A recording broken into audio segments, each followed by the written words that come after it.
à un moment donné, on ne te voyait plus. Nous, on a eu l'occasion de te recevoir ici plusieurs fois. Tu as partagé avec nous ta belle âme et tout. Et puis, à un moment, oh, t'es disparu. Ouais, ça c'est vrai. Qu'est-ce qui s'est passé? Ah, je pense qu'en ce moment-là, moi, je suis, comme je disais d'entrée de jeu, moi, je suis quelqu'un.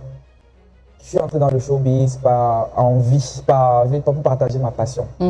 Et j'avais pas forcément, j'ai pas les longs yeux ou j'ai pas franchement la part, comment dire, la part du gars, je sais pas trop si c'est ce que ça se dit, mais quand moi je viens, je reste fidèle à qui je suis. C'est-à-dire que je suis quelqu'un qui est tout le temps rassembleur, au quotidien avec ma famille, mes amis, je suis toujours la personne qui est tout le temps en train de laisser tout le monde venir vers lui. Donc du coup, je me suis dit, Dieu est en train de me bénir. Il est en train de m'ouvrir les portes, il est en train de faire ci, il est en train de faire ça. Est-ce que je continue à être cette personne-là ou bien j'entre dans le modèle que le showbiz voudrait que je sois, c'est-à-dire que la personne... Est-ce que tu es toi ou est-ce que tu deviens... Non, je reste moi. Du coup, j'ai continué à être moi, j'ai laissé des personnes entrer dans mon cercle très privé, des connaissances et tout ça, tout ça, tout ça. Et malheureusement, le Seigneur m'a envoyé des signes, parce qu'il faut le dire, le Seigneur m'a envoyé des signes, mais je n'avais pas l'esprit de discernement à ce moment-là pour comprendre que ici, je suis en train de me tirer une balle. Donc, ce que je vis en ce moment, c'est en 2020, je crois en 2021 ou 2022, je ne sais pas si c'était après ma nomination au Canal d'Or ou avant. Je crois que c'était quand même en 2021.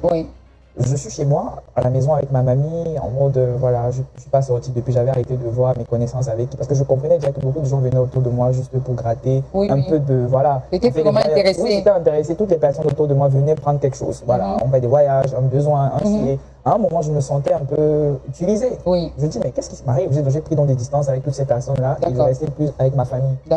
Et du coup, ma connaissance de l'époque m'appelle, c'était toujours une connaissance du showbiz.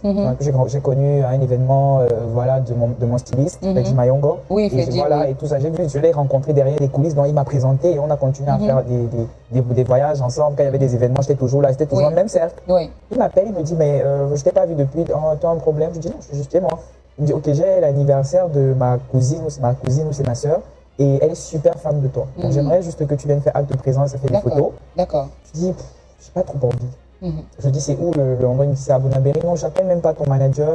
Je viens te chercher, tout ça. C'est vraiment, je te promets, tu fais même pas 1 heure de temps. Je réfléchis. Mon cœur pèse que Ludwig n'y va pas. Mais je me dis que si je refuse, ça va être que je suis devenu me prendre la tête. Et moi, j'aime pas ça. Parce que je suis quelqu'un d'authentique. Donc je dis, ok, viens donc me chercher, mais moi, je fais pas 1 heure là-bas. Il me dit, ok. Il vient donc avec le Yongo, le Yongo. On arrive tout le monde dans le Yongo, on est en train de partir. En route, on allait vers Bonabéry, la voiture a eu un petit problème. On s'est arrêté, la voiture a arrêté, je ne sais pas si c'est le moteur ou c'est quoi, comme je dis, c'est Dieu. J'étais vraiment pas...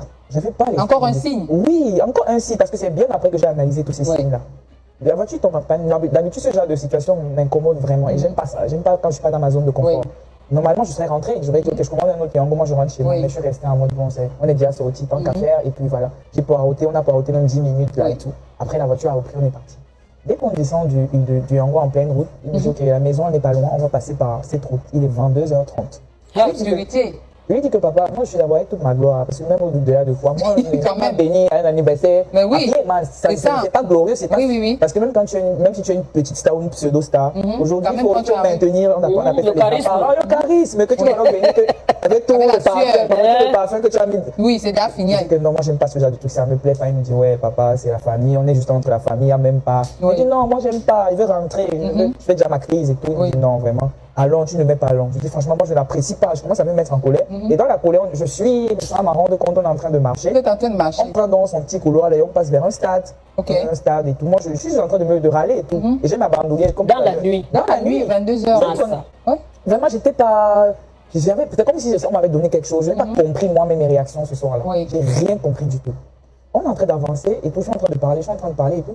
Directement, j'entends je suis comme des présences derrière nous. Parce qu'on a traversé l'entrée du stade, on était déjà au milieu. Et on est en train d'avancer, je suis comme des pas en courant. Et quand je me retourne, je vois 5 personnes arriver dans le noir en courant. Donc moi, je le réfléchis parce que je me dis, qu'est-ce qui est en train de se passer? Je comprends exactement qu'il y a quelque chose qui une agression. J'enlève ma bandoulière et je jette en mode, parce que je me dis, s'ils viennent vers moi, c'est pour prendre la bandoulière. Pour prendre mes bijoux, tout ce que vous voulez. Du coup, moi, je vois beaucoup de trucs d'enquête impossible. On dit qu'il faut obtempérer, il faut. Je ne sais même pas où je suis. Donc je prends la bandoulière, je jette. Quand je la lance, ma connaissance prend la bandoulière et se met à courir. Je prends la bandoulière, se met à courir. Tu as lancé et cours. Oui, quand je lance la bandoulière, ne me tuez pas. Lui, il a le reprend le truc et il se met à courir vers la sortie. Et la sortie, il y avait 5 autres personnes qui nous attendaient. Donc déjà, à l'entrée, il y avait 5 personnes. Et là-bas, il y avait 5. Il y avait 5 personnes. Donc quand lui, il est en train de courir, ceux qui viennent, les autres 5 qui viennent, là, ils viennent vers moi, le temps de dire, mais je ne veux même pas ouvrir les yeux. Donc quand j'ouvre les yeux, c'est les gifles, c'est les baffes, tout ça, tout ça. Et les gars commencent à ils me déshabillent complètement, nus et tout ça là. Je sais même pas d'abord où je suis perdu, en fait, je savais même pas ce qui m'arrivait, en fait. Je me disais, mais c'est quoi? Oui. Je crois que c'est en ce moment que j'ai commencé à faire ce qu'on appelle, je suis entré dans une zone de déni. Tu dois être dans un rêve. Oui, je dois être dans un rêve, en fait, j'ai flippé vraiment. Oui. Mais c'est quoi ce truc? Et ils sont en train de me gifler pour que je ne regarde, je n'arrive pas. Tu ne vois pas leur visage, identifier les visages. Non, et tout, moi, je sors tout bien habillé. Ils m'ont pris tous les bijoux. Quand ils me déshabillent et tout, ils me ramènent donc vers les 5 de la sortie. Vers la sortie, il y avait un ravin, enfin, comme un pont. Et de l'autre côté, c'était un ravin et tout ça. Donc, tous les 10 mon cadre en cercle et tout. Et ma connaissance est placée là. Donc, ils sont en train de fouiller le sac que j'avais. Parce que dans mon sac, il y avait, parce que c'était à la période 2021 post-Covid. Donc, il y avait le truc pour les mains, là, le gel des mains. Et j'avais aussi une crème pour adoucir les mains. Parce que voilà, c'est la gloire. Donc, j'ai mis tout dans le sac. Donc, ils sont en train de fouiller mon sac, ils enlèvent et tout. Ils ont mon téléphone, ils me demandent d'enlever mon iCloud, mon identifiant du téléphone.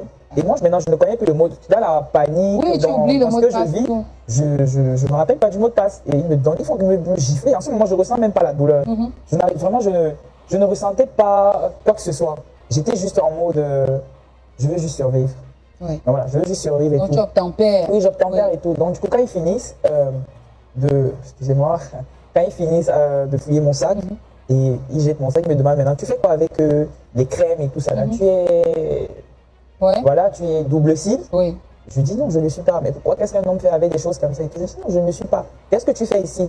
Je dis que je suis venu pour un anniversaire avec ma connaissance, mon ami qui m'a amené ici. Ton ami, il est où? Je lui dis, voilà mon ami. C'est ton ami, tu es sûr?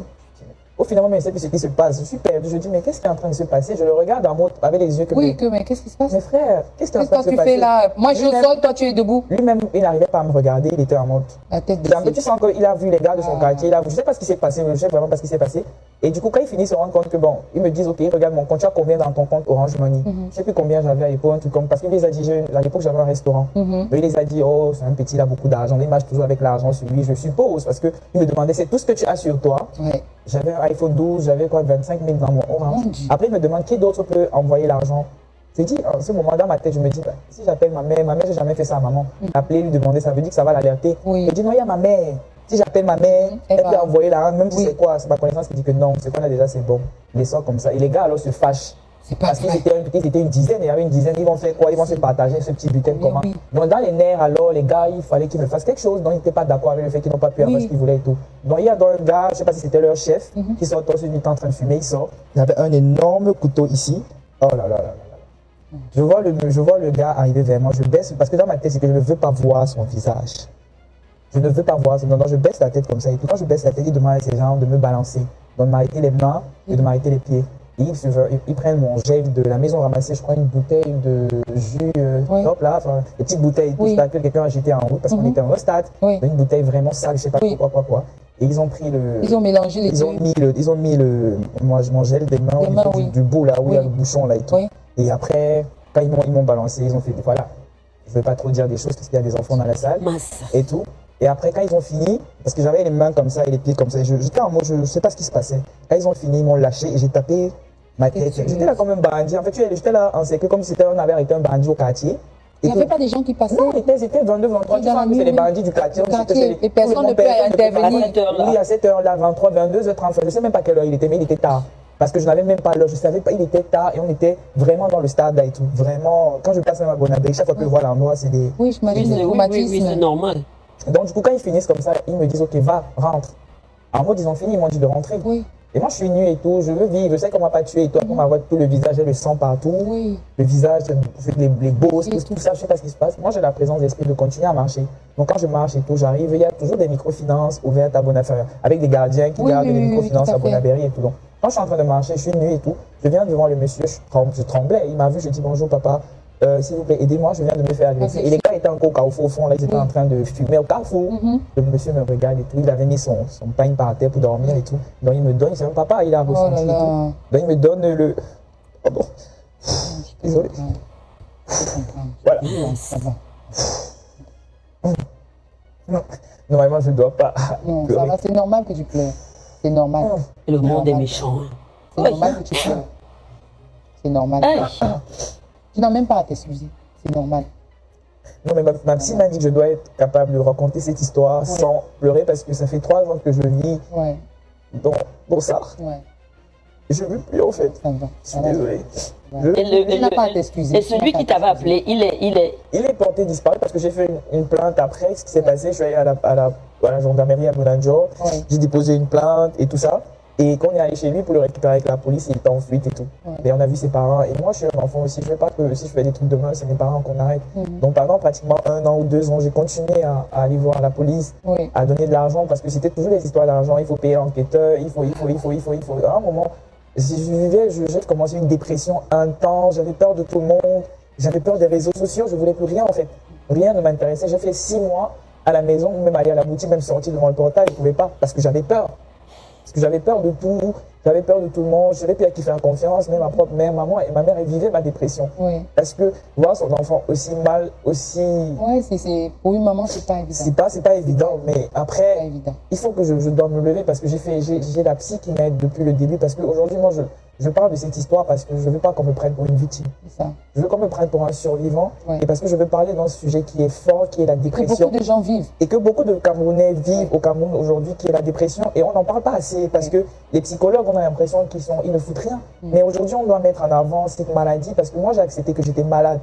Et après combien d'années? Après 3 ans. 3 ans. J'ai accepté que j'étais malade et je voulais me faire soigner. C'est pour ça que j'ai commencé à avoir cette guérison et j'ai commencé à reprendre goût à la vie, et me dire que c'est pas de ma faute. Et pouvoir en parler. En parler comme ça, parce que je ne pouvais pas, même à ma propre famille, ils ont vu beaucoup de choses sur les réseaux sociaux. Parce que c'est ma mère et peut-être 2 ou 3 membres de la famille à qui j'ai croyais que j'avais vraiment un lien fort, à qui je pouvais parler vraiment de ce que j'ai vécu. Tu as vécu. Mais dire que je pouvais m'asseoir devant la famille, on est en Afrique. Et j'avais l'impression que, pas l'impression, mais 10 inconnus que je n'ai rien fait. Moi, c'est le fait de savoir que des inconnus que je ne connais pas, je vous ai rien fait. Mais vous me faites autant de mal, mais qu'est-ce que je vous ai fait en fait? C'est ça qui m'a fait perdre la boule en fait. C'est que c'est justement ta connaissance là et tout ça. Mais ma question c'est, ok, c'est vrai que l'enquête est en cours jusqu'à présent, ça fait quand même 3 ans, c'est beaucoup. L'enquête est en cours, mais c'est pas possible de balancer son nom pour qu'on vraiment. L'avocat a dit que tant que l'affaire n'a pas été jugée, il y a la présomption d'innocence. Et aujourd'hui, de savoir que cette histoire, moi je suis quelqu'un. Mais s'il est porté disparu, ça veut clairement dire qu'il faut qu'on arrête. Ces informations sont sa photo, son nom, tous ces trucs sont à la gendarmerie, à la Bonadjo. On va lancer un avis de recherche comme on fait pour tout le monde. Mais moi, j'ai pas de problème. Eux, ils doivent lancer ça. C'est que moi, je veux suivre la voie légale parce qu'en même temps, je veux pas aussi.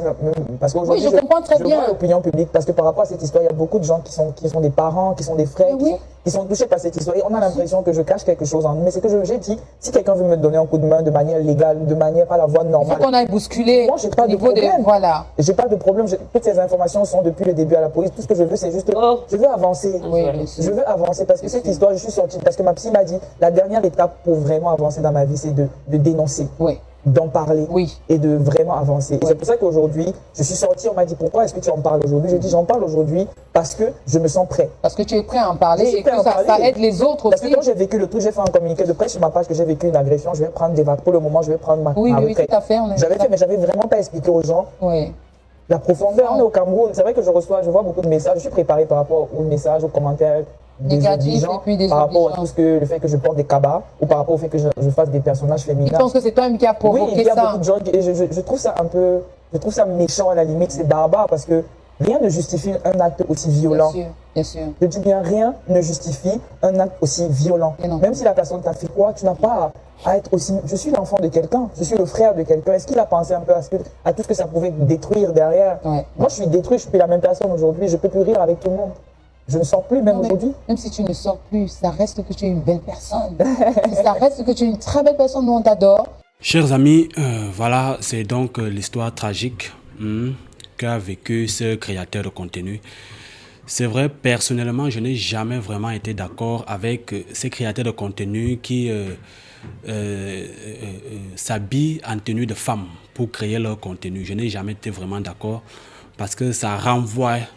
Pour moi, ça renvoie toujours à une autre identité, à autre chose que les gars seraient en train de cacher derrière. Et je peux vous assurer, je suis de ceux-là qui pensent que ces personnes qui portent des habits de femmes pour créer leur contenu sont effectivement ce qu'ils veulent nous faire voir à travers leur apparence. Ce n'est pas pour dire ici que je suis content de ce qui est arrivé aux jeunes frères. Voilà. Mais c'est pour attirer, ma réaction ici, c'est uniquement pour attirer l'attention de ceux-là qui font ce genre de contenu, qui sont obligés de s'habiller comme des femmes, de faire attention. Parce que c'est l'image que vous renvoyez et vous savez, ça ne plaît pas à tout le monde dans la mesure où nous sommes encore, voilà, nous sommes dans un pays comme le Cameroun, nous sommes en Afrique où certaines choses ne sont pas vraiment acceptées. Donc ici, voilà, on va juste dire beaucoup de courage aux jeunes frères, aux jeunes créateurs de contenu. Voilà, c'est arrivé et il faut absolument qu'ils se remettent et reprennent ses activités. Le traumatisme est là, c'est clair, mais je crois que il va se remettre et voilà, beaucoup de courage.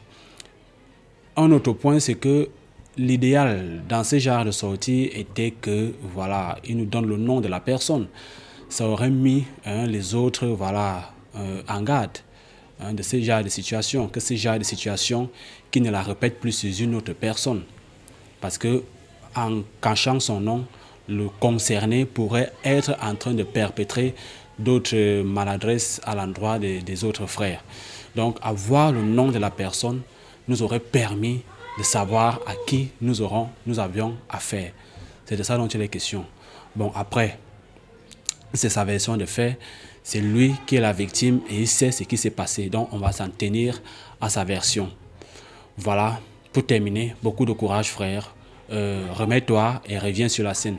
Sauf que là, je te proposerai de revenir sous une autre forme, c'est-à-dire complètement métamorphosée.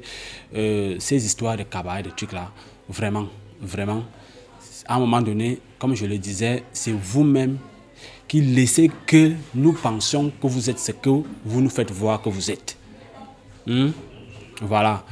Donc, peut-être que ces gars, parce que la question qu'ils t'ont posée de savoir si tu es Whoopi, c'est parce que tu avais déjà alerté et peut-être qu'ils avaient besoin de vérifier quelque chose.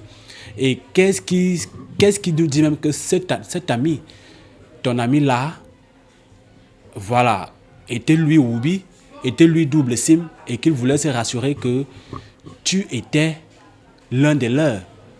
Tu vois un peu? Donc, c'est un scénario assez bizarre. Mais bon, on va s'en tenir à ta version, à toi la victime. Beaucoup de courage. Rien ne justifie que tu aies subi, voilà, cette agression. Laissez donc vos avis en commentaire. Surtout abonnez-vous si vous ne l'avez pas encore fait. On se retrouve très bientôt pour une autre vidéo. Portez-vous bien. God bless.